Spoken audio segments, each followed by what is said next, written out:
is happening? What's going on? Welcome to the channel. Thank you guys so much for being here. I appreciate you stopping in, stopping by, walking on through.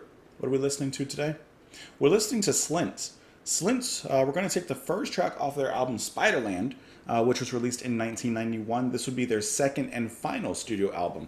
So I was actually gifted the actual CD and album, which is down here behind me.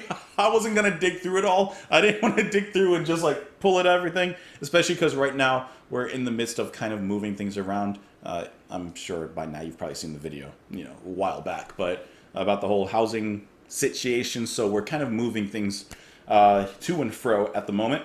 But yeah, I wanted to go ahead and listen to at least the first track off the album, which is going to be Breadcrumb Trail. Which I like that. I wonder where this Breadcrumb Trail is going to lead to. I'm not looking at their genres, anything about them. All I see is that they're an American rock band, so we're going to leave it as that. But in the meantime, I hope that you enjoy the music. Hope that you enjoy myself. Let's go ahead and follow these breadcrumbs. This is Slint with Spiderland, Breadcrumb Trail.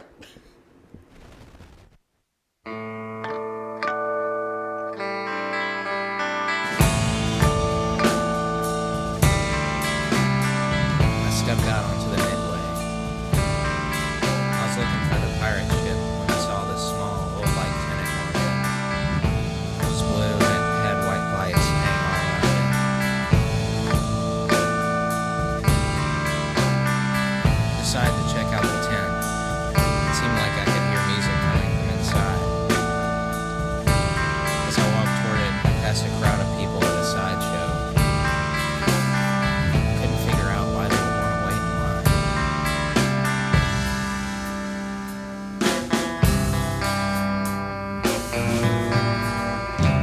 I pulled back the drape thing on the tent. There was a crystal ball on the table, and behind it a girl wearing a hat. She smiled and asked me if I wanted my fortune read. I said okay, and sat down. Then I thought about it for a minute. Asked her if she'd rather go on the roller coaster instead.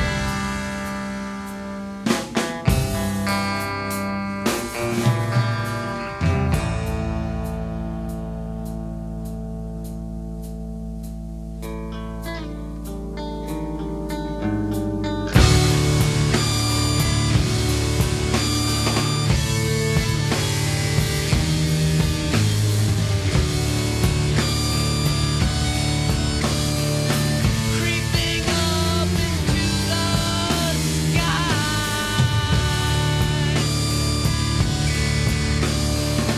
stopping at the top, then starting down.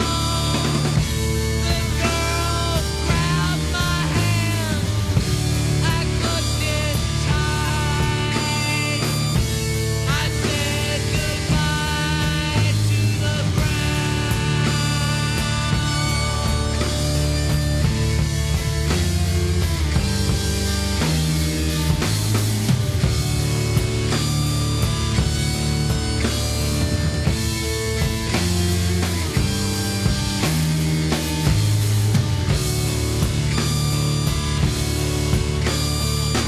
Far below a soiled pan.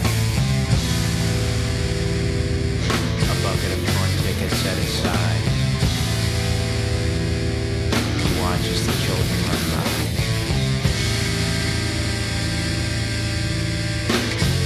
And cleans his teeth. Spinning round, my head began to turn. I shouted and searched the sky for a friend. I heard the fortune teller screaming back at me. We stuck out our hands and met the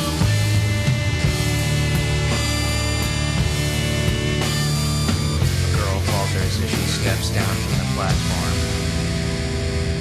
She clutches her stomach and begins to eat. The ticket taker smiles. The last car is ready. Who told you you could leave?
cool was that, huh?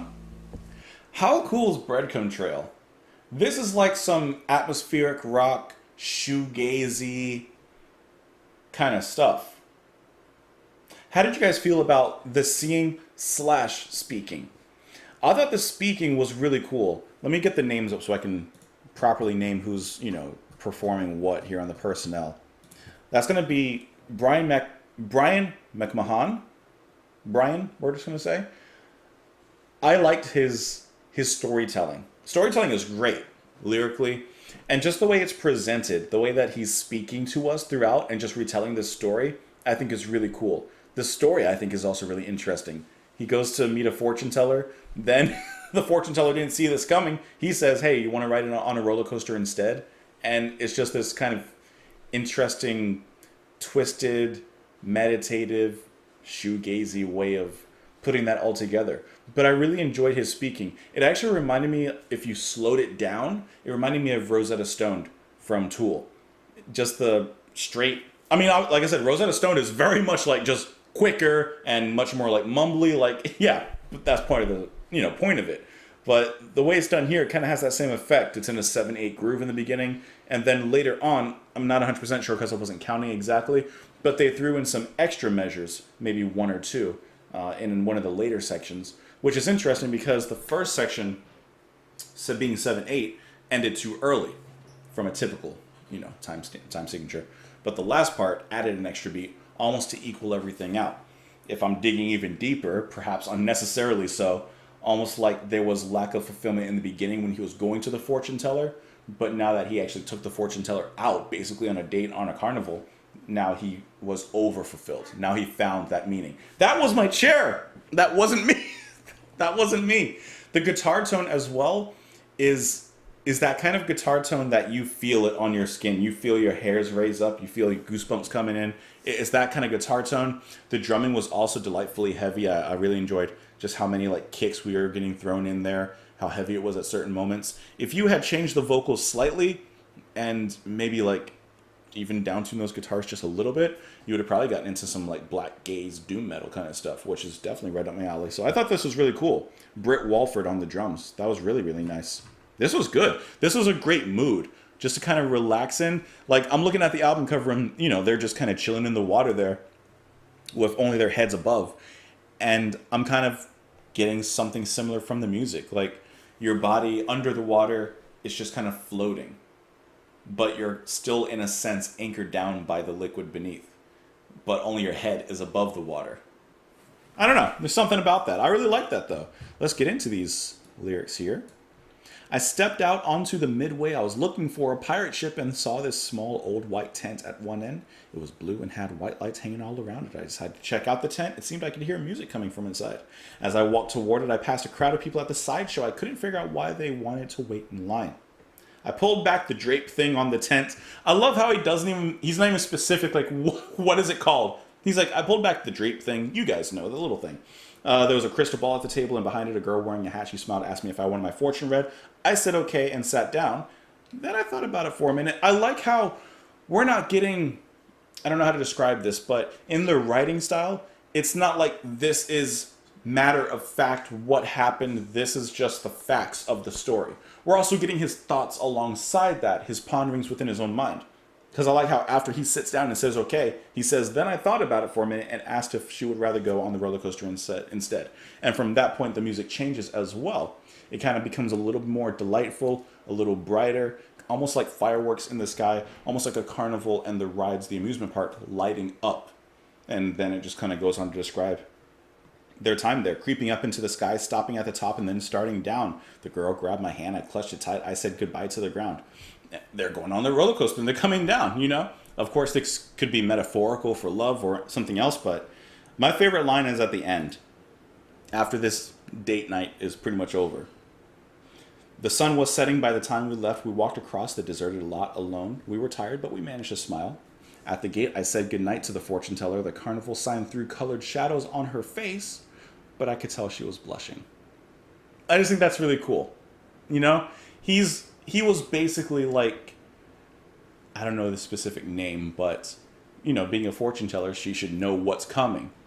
But he was that that X factor. He was that missing link. And he was unexpected. So when he came, she didn't see it coming. They had a great time out, and then she was blushing at the end. You know, he could tell she had a good time, obviously. Or maybe she did see it coming. Hey, either way, great track. I really love the atmosphere on this one.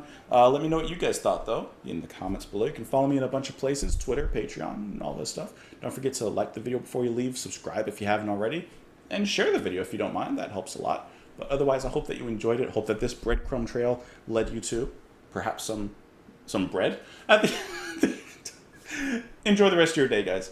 I'll talk to you tomorrow. Bye.